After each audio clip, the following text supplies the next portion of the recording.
Ladies and gentlemen, please welcome our next speaker, Paco Orozco, presenting the topic, Growing at the Edge, Doubling Traffic while Changing the API Gateway. Hello, everyone. You look very well from here. A bit, aggressive, let's say. But I'm very happy to be here in front of all of you. Before I start my talk, I would like to know how many of you are thinking to visit Barcelona or have been in Barcelona recently. Okay, that's good. That's good. I'm from Barcelona. I was born in Barcelona. Barcelona is the capital of Catalonia. And Catalonia, what that we call Catalunya, it's officially an autonomous community within Spain. But we have our parliament, we have our own president, we have our own police force, and we have our own language, that is the Catalan. The Catalan, it's a language that was banned for more than 30 years, and it became largely underground. So the old generations, like me, that were raised between the 70s and the 90s, prefer to speak Catalan in order to recover that language that was kind of disappeared before. The new generations are not using it at all. That's why, since some years ago, I started to collaborate with an initiative to extend the use of the Catalan. And I thought, what better than to do it today with you that are in front of me, right? So, what I'm going to suggest you is to learn some words in Catalan. That's good, right? So you will come to Barcelona and you can speak with the people, the natives there, if you find any. But in order to do that, I think that we can start from the basics. So I'm going to ask you to follow me and join me, please. So the idea is that we are going to know how are the names of the face. It's a starting point. So the face in Catalan is called cara. Cara, well. Then we have the A's are ulls. Ulls, very well. The nose is the nas. Very well. The next one is very important. Lips are llavis. Llavis. Well done. And the last one for today is ears that are orelles. Okay, let's try to recap again because I've seen that some people are a bit lost. So we have the face, that is the cara. Cool. A's, ulls, nas, llavis, and orellas. Awesome.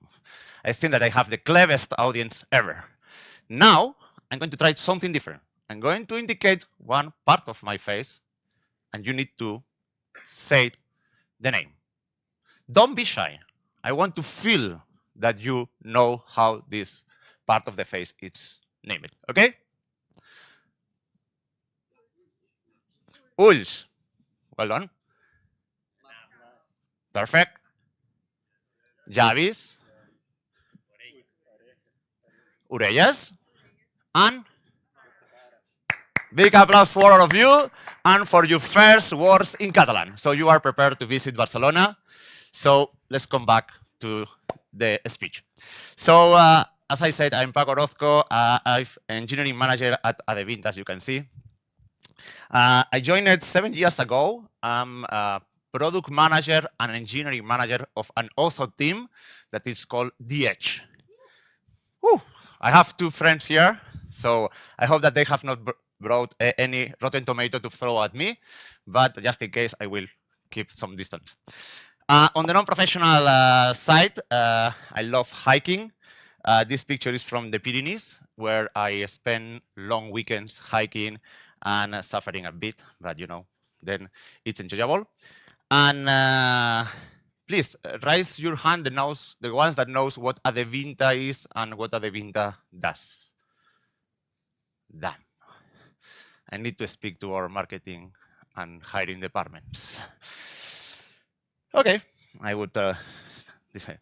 So Adevinta is a leading online classified group who operates more than 25 marketplaces in 10 different countries.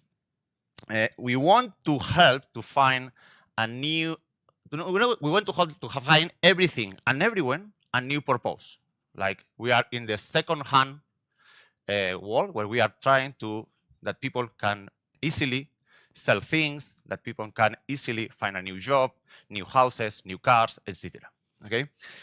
We want to be a champion for sustainable commerce, making a positive impact in the environment, in the commerce, and the society. And we do that mainly in Europe, as you can see, where our main marketplaces are operating. Last year, our European platform received 2.5 billion visits monthly. That was a lot. Only 5 of our brands were generating 70% of that visits. So we have some very strong brands around Europe. We employ more than 5,000 people, which means that we are a very big tech employer in Europe.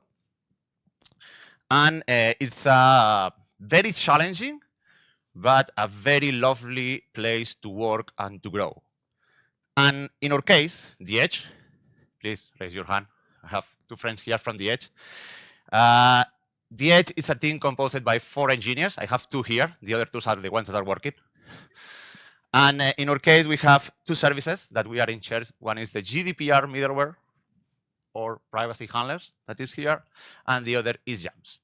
The privacy handlers is the more boring one, but for your understanding, is the one that is leading with GDPR requests. That is, you know, it's a law, a European law that is trying to protect the rights of the users.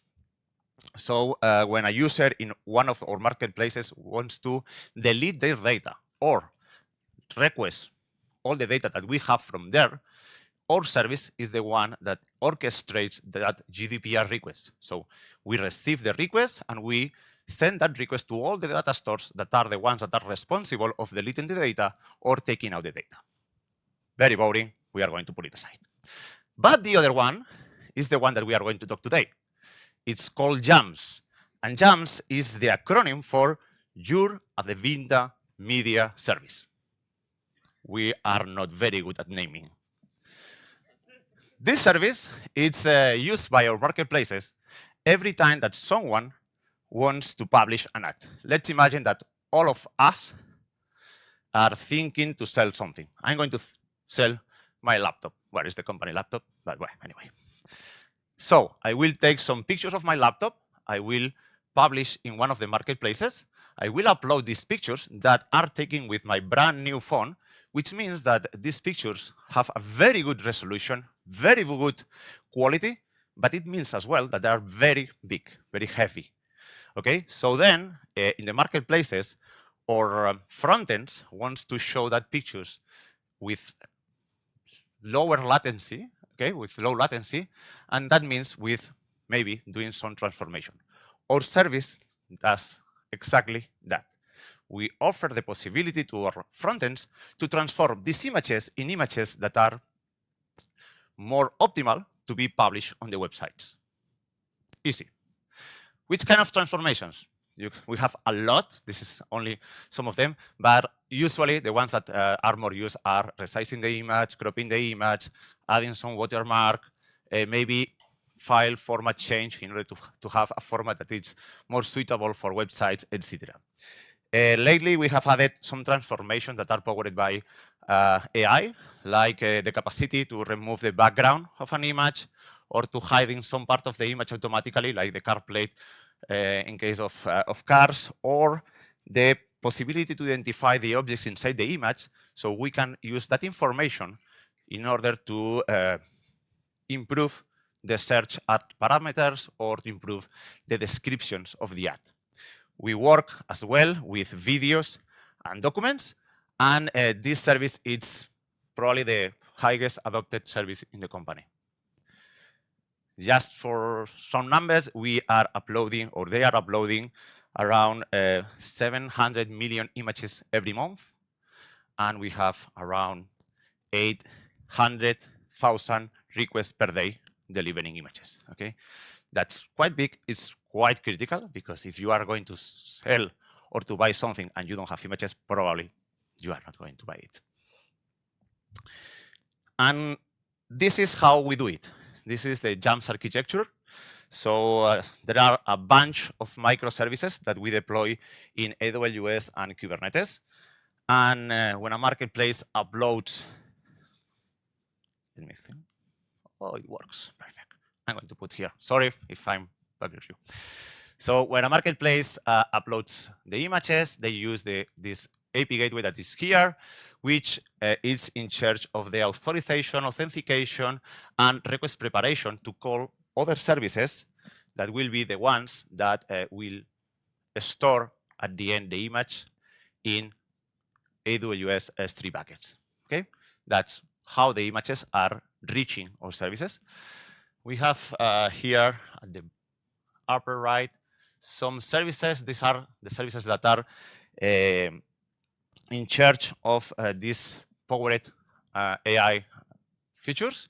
And the ones that are upper right are the ones that are satellite services to get metrics, logs forward, to send logs to our users so they can be autonomous managing the services. And then when the front ends or the sites wants to show these images, they call it through the fetch API that we are offering as well. In front of that fetch API gateway, there is always a CDN, because as you can imagine, each ad is going to be seen several times. If you remember, we have like 2.5 billion visits monthly, so we don't want to do 2.5 billion transformations monthly.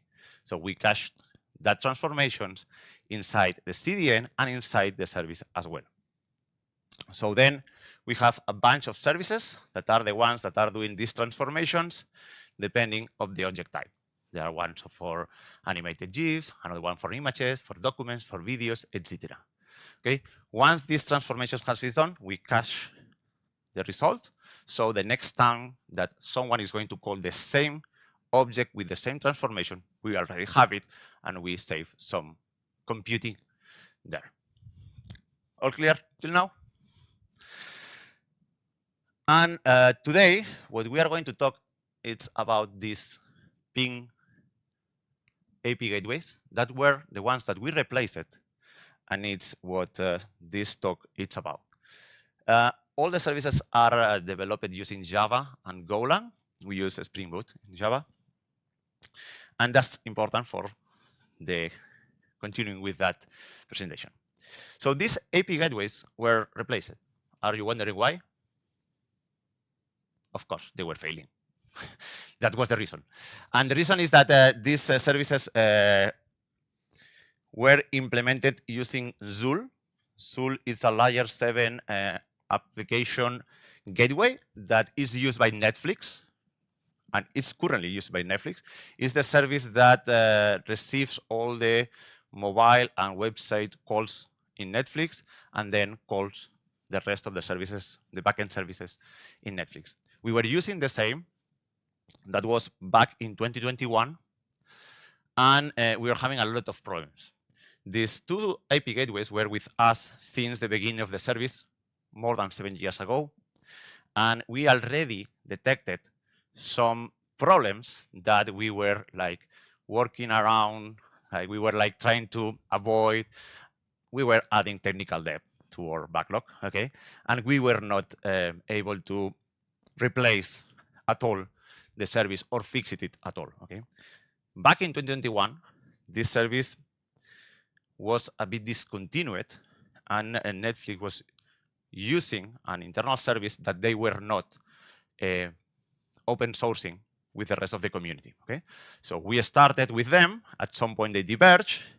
We continue with the open source version, and is where all these things happened. In Q1 2021, we had a lot, sorry, Q1 2022, we had 3 incidents that were very, very big, that impacted a lot our users. And it's, the time that we decided, hey, folks, we need to do something with that. and we need to replace these AP gateways. Replacing this critical part was not, an easy thing. We need to think thoroughly how to do it. That's why we started to do an assessment of the AP gateways implementations that they were available. And the teammates did an assessment of 9 AP gateways.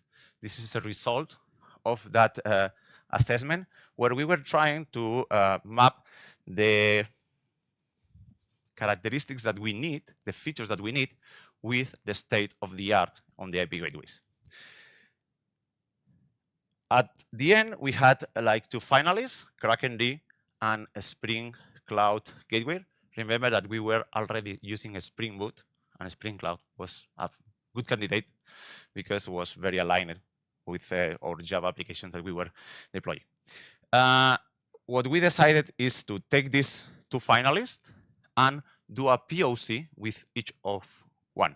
POC, it's a proof of concept that it's implementing part of the AP gateway with both implementations, and test their performance to see the stability of these 2 services, and something important, the ease of development, how we can develop using these 2 AP gateways to ensure that later we will not have any problem.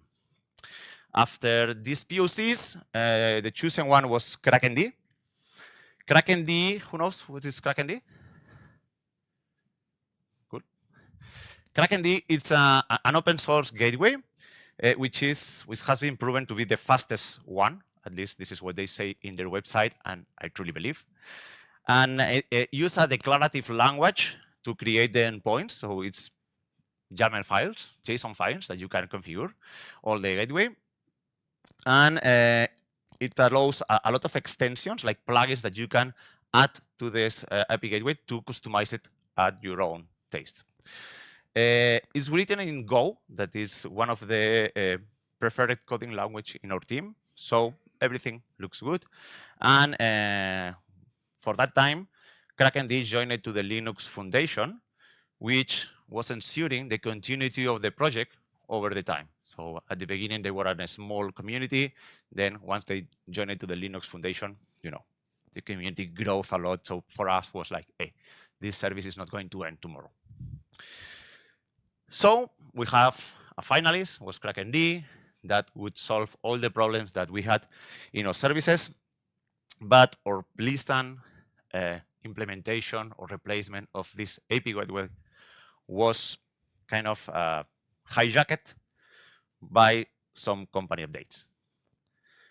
And it was that Adevinta was acquiring eBay Classified Group, which was a very good news.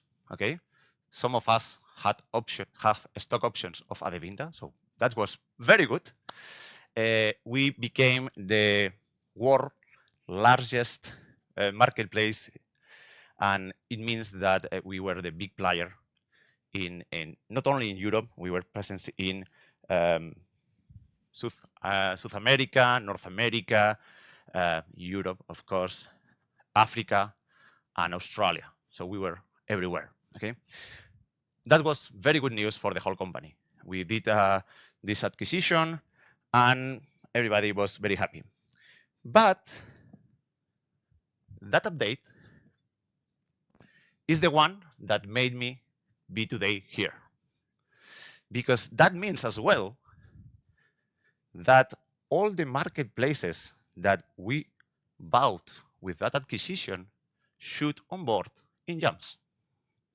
They were using a media service that was coming from eBay, and they should deprecate that service and use the one that we had in Adevinta, that was YAMS. And we had only 9 months to do that. Because after 9 months, both companies, eBay and eBay Classified Group, should not have any relation. So we had this hard deadline. Remember, we have 2 AP gateways that are failing, that has been involved in 3 big incidents. And now we are adding more marketplaces, doubling, or we were estimating that we will double the traffic on these AP gateways. who is feeling fear? Okay, we were in that time. But we said, hey, challenge accepted. We are going to do it. So we stopped the migration for a while. And what we started to do was preparing our marketplaces to onboard in our service. Okay. Jams, it's a service that offers a lot of autonomy to the users. Okay. We provide a lot of self-serving tooling, which translates into very low operational footprint. Okay. How we can do that with only 4 teammates if it was not in the same way. So it means that most of the work, most of the configuration of the deployment is done by our users. We offer some self-serve tooling, and they can configure everything. They are responsible for changing blah and blah to deploy new things, etc., etc., etc. But this autonomy works as a charm when you know about the service, when you have been using it for a while. Since all of these marketplaces were newcomers, we needed to prepare several workshops first to ensure if the features that they were using in the old service were covered by YAMS. That's an important thing. And secondly, to train them to use YAMS as it is expected. So instead of asking, can you change that configuration? It's here, you have the tool, you can do it by yourself. Okay. So first, we did an assessment about the features gap. Luckily, we didn't have had none. And later, we organized several hands-on to explain how the service works, how the self-serve tooling can be used, and how the migration process to adopt YAMS will be. All this required a gazillion of documents, a gazillion of documentation. We revamped our service portal explaining everything. That is our service portal, the one that has all the documentation, has use cases, has the reportings, etc., etc.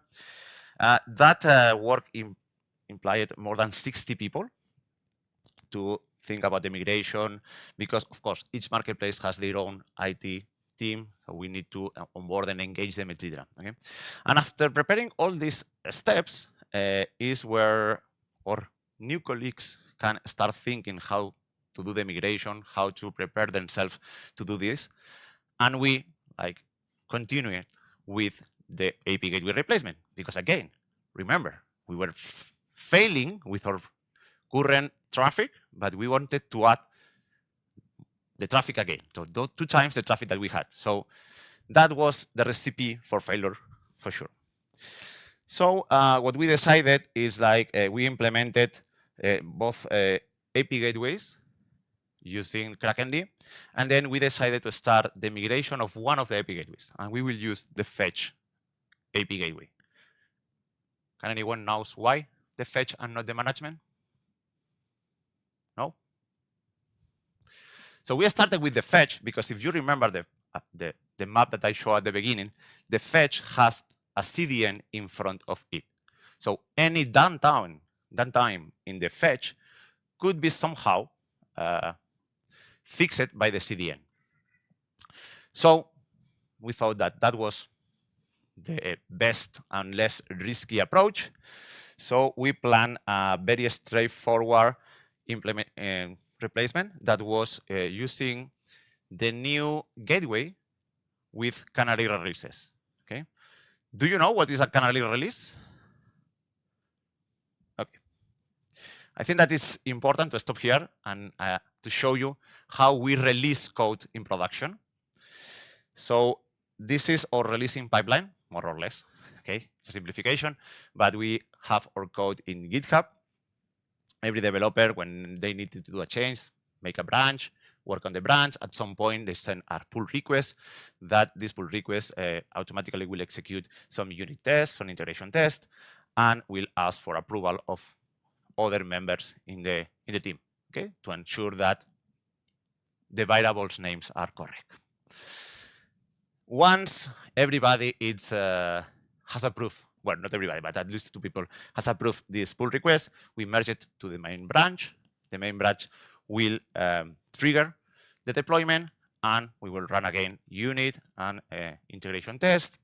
And then we will build the Docker images, the AMIs, everything that is needed for the deployment. We will deploy it in dev and in pre. And in pre, we will run again some testings. Okay, and when we are super sure that everything is working, we will go to pro. And in pro, we will use canary release. Canary release is the topic to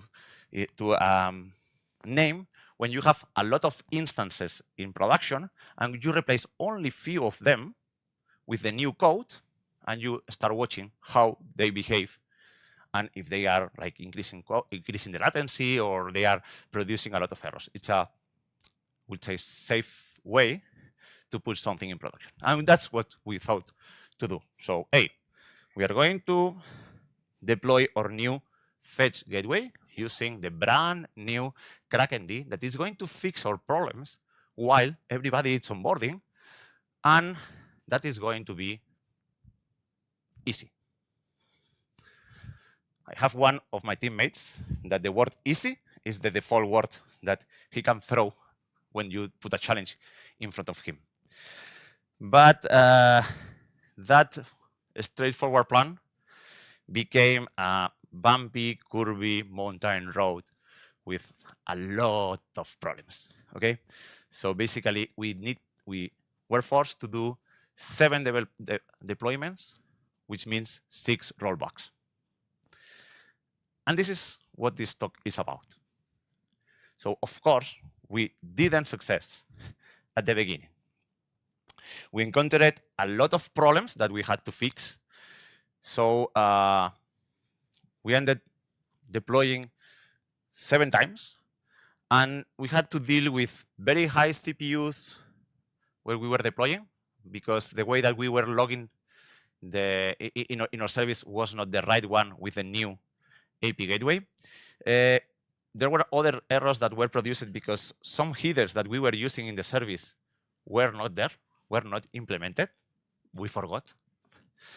And the one that for me was probably one of the biggest one, and is the one that I'm going to highlight, is when we deployed the instances and we started to see that there was a very used HTTP method that was missing, and it was the head method. We use the head method a lot in our service.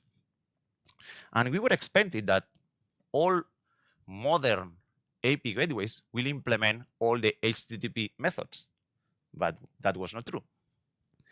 We reviewed the documentation, we contacted the maintainers of the KrakenD software, and they confirmed us that they were not implementing the head. Say, come on, we have invested more than 5 months, and now we discovered that one of the most used HTTP methods is not there. That was taught. But what we did is we implemented that method. We make it available for the community. Now it's an extension in Lura.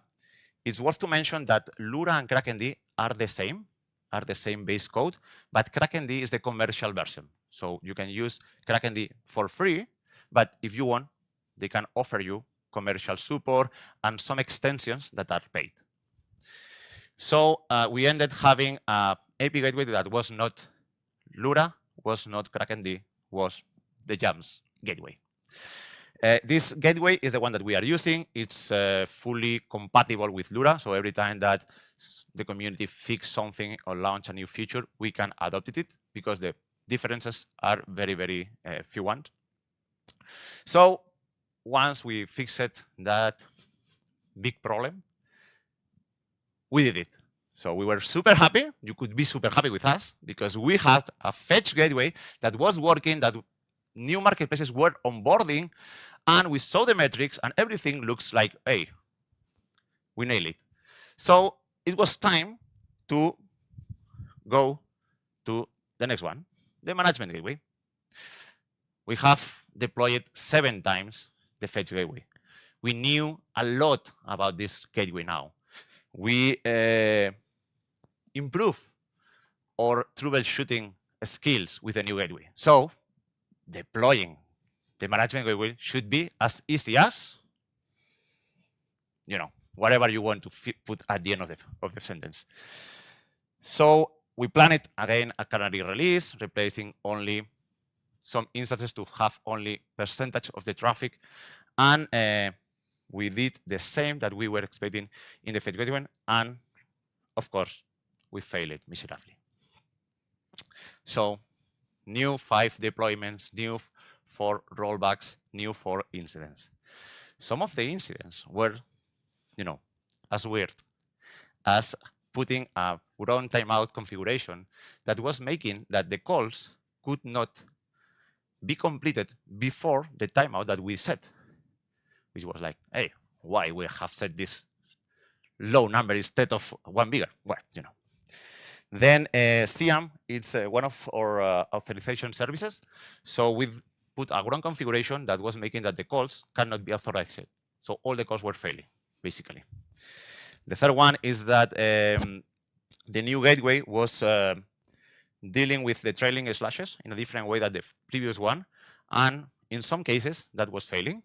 And the fourth one was that we realized that in some cases, when we were using multi-part requests, the authorization was not working at all. So again, that was taught, but we did it. It took us a lot of rollbacks. We included a lot of incidents, but we were happy. The marketplaces were onboarding. Then I will show you how fast they were onboarding.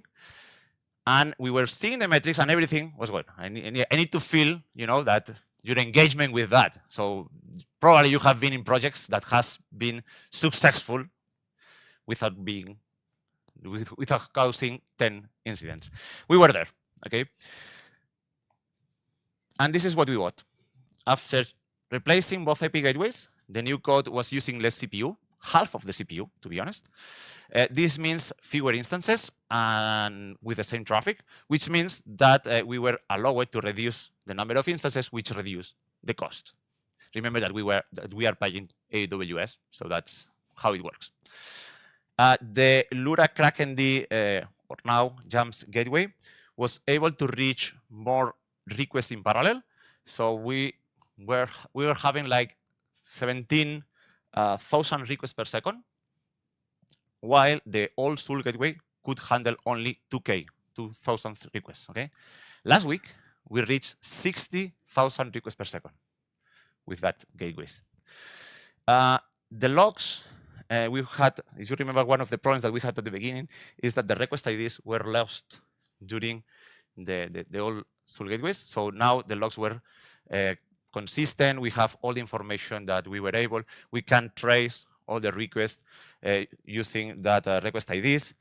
And having consistent logs makes us feel more confident.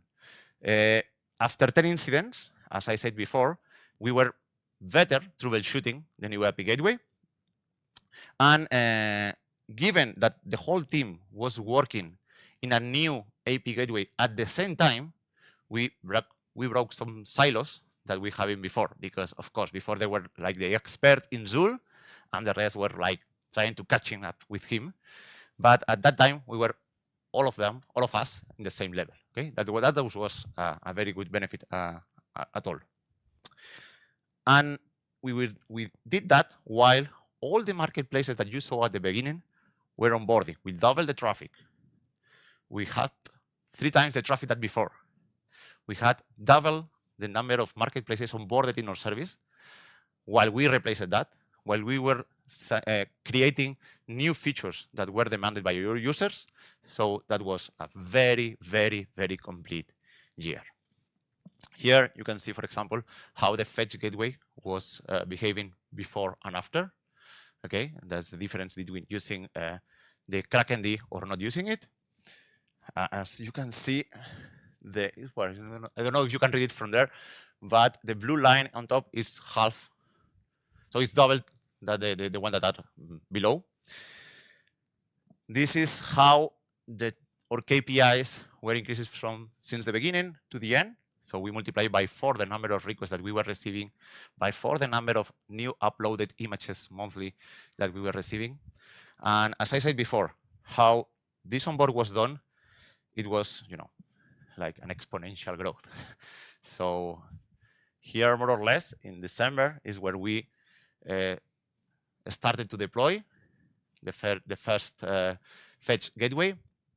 We failed it 6 times, I remember. Then we started the management, and the number of requests was like escalating exponentially thanks to the adoption of the new marketplaces. And to finish this speech, I would like to share with you some of the takeaways of that complete year that we had, replacing the API gateways and doubling the traffic at the same time. First of all, don't be afraid of spending time doing the assessment. Any time invested in the assessment should probably help us to identify some of the problems that we had. Like, for example, the lack of the head method. How hell, we forgot to test that. Or some of the configurations. And that will reduce the number of incidents that we had, which at some point, having more incidents makes you less confident about the work that you are doing. Tests are super important. I'm not going to insist on that because we are in a DevOps company. Everybody knows that tests are super important. With Zool, it was very difficult to test. The way that Zool works was very, very, very difficult.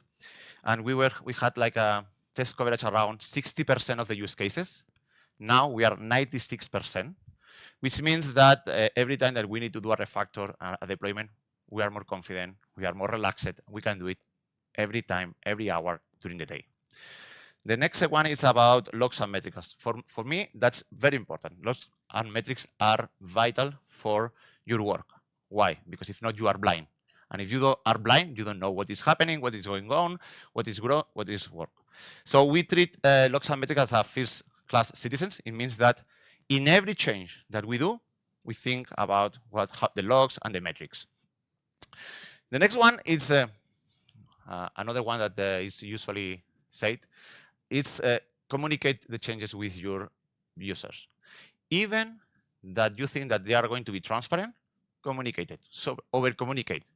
That's not a problem. If you do that, I can tell you that they will be more engaged on that. Every time that you fail, go there and say, hey, we have failed. We forgot to implement that head method. Hey, but how you? We forgot, sorry. We are humans and we forgot. That make us a very close community between the users and the team. And we were very engaged on that. And that brought us the possibility to reach the last one, that is win and lose together. We were losing together when we were failing a deployment, when we were causing an incident. That means money in our users. But at the same time, when we finish that, when we complete the replacement, the whole migration, we celebrated as one team as well. In fact, this is one of the picture that was taken in one of these celebrations. As you can see, the faces of all of them are like, yeah, we have failed a lot. We are suffering a lot. Well, it was not that way, okay? And this is the end of my speech. And now what I would like to know is what would you done differently? Or if there is any question, any comment, something that was not clear, I will be more than happy. We have quite a lot of questions to you. Yep. Thank you. Applause. I really like this first one, what is coming here. It's really the interesting one. Have you fired any of your bad engineers? Come on, 6 rollouts. Okay, just count the number of people that are here. Now we are 5. Math doesn't lie. No, we have not fired anyone. I truly believe that any failure is an opportunity. And that was always an opportunity.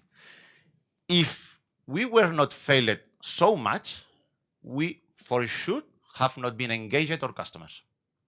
Because that was key to our customers to be engaged with us and to see that we were failing And they were new in the company. They don't knew anything in the company. So I can imagine that they were feeling like with the imposter syndrome. They were coming to a new company, everything was running perfectly, but they needed to leave a service that they knew to adapt a new service that they don't know anything about it. So this feeling, I think that was shared when we were failing. We were all together in that. So I don't think that that was a reason to fail someone. Of course, I also believe about it. Okay, how did you get to as far as to deployment in prod without finding out that HTTP GET method was missing in the Kraken D earlier? Well, it was not the GET method; it was the HEAD method here. Okay, but yeah, that's a question that I sometimes wake up during the night thinking how was possible. Okay, it was written in your takeaways testing. Yeah. It was written, and I can say that we were very confident that our test coverage was covering this case, that we did not review it. That's why it's so important to have a very good test coverage. We had 60, now we had 96. Probably we are missing something, for sure. But the head method is fully tested. Okay, clear. Did you do load testing too? And if yes, could you elaborate on tool you used and in which step you would do the test? We did stress testing when we had the 2 finalists. You remember that we did a POC. We are using, can you help me with the tool? I know that it's a stress test tool, but I don't remember now the name, sorry. I will come later, it will come later. If the one that has asked that is here, please reach me later because I will, okay. It's a very well-known testing framework that now I cannot remember. And we do it when we were doing the 2 finalists. And now, every time that we adopt, JMeter. Yeah, this is the tool. JMeter is the tool that it's an open source tool as well, where you can send use cases and you can grow as much as you want. And every time that we are implementing a new major version, we are doing some stress tests in order to ensure that the performance is the same. Sorry. Again, this soft questions. As a Spanish, why did you go for the Spring Cloud Gateway?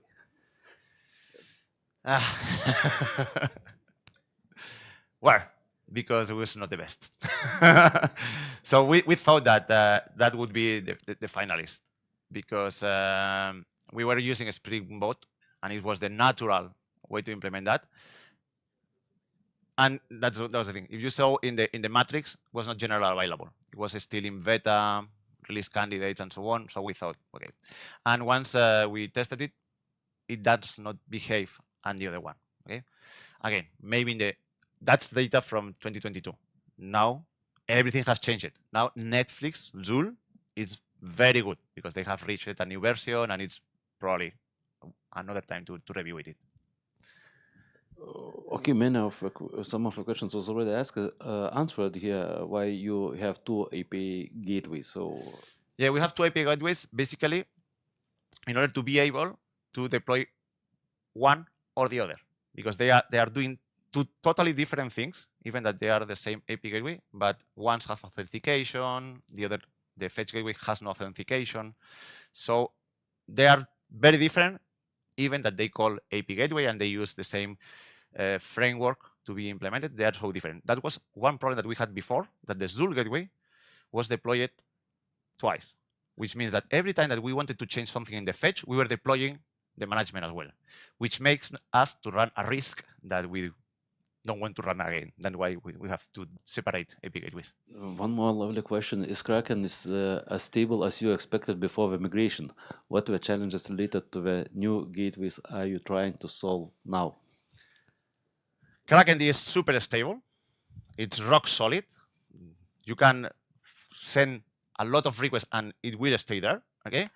What are the challenges? So lately we have been migrating the API gateways to Graviton instances. Graviton is ARM64. Okay.